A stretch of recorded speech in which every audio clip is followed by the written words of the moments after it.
మంచిర్యాల జిల్లా కేంద్రంలో municipal contract కార్మికుడు నవీన్ ఆత్మహత్య యత్నానికి పాల్పడ్డాడు. కౌన్సిలర్ సుద్దమల హరికృష్ణను బాధితుడిగా పేర్కొంటూ పురుగుల మందు తాగాడు. జిల్లా కేంద్రంలోని ప్రభుత్వ ఆసుపత్రిలో చికిత్స పొందుతున్న నవీన్ పరిస్థితి విషమంగా ఉంది.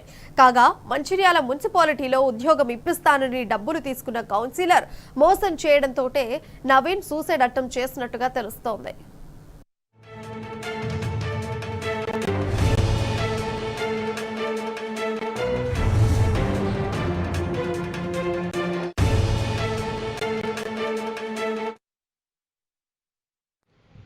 ఈరోజు నాతో ఉంటున్న వాళ్ళకు కూడా అతను బెదిరించి అతను ఎందుకు సపోర్ట్ చేస్తున్నారని అంటున్నాడు.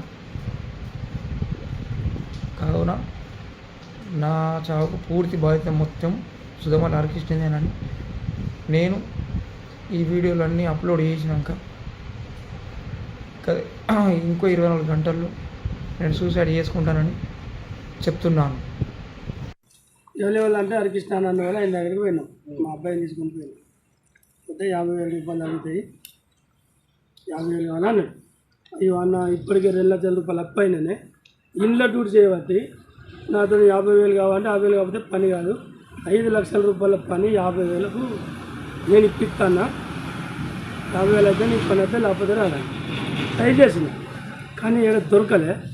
సప్లై అవ్వకుండా 2 సార్లు వచ్చిన 5 లక్షల పని పెట్టిస్తాను, 50,000 రూపాయలకు ఎందుకు కట్టాను, నేను అవకాశాలు పోతాయా అన్న.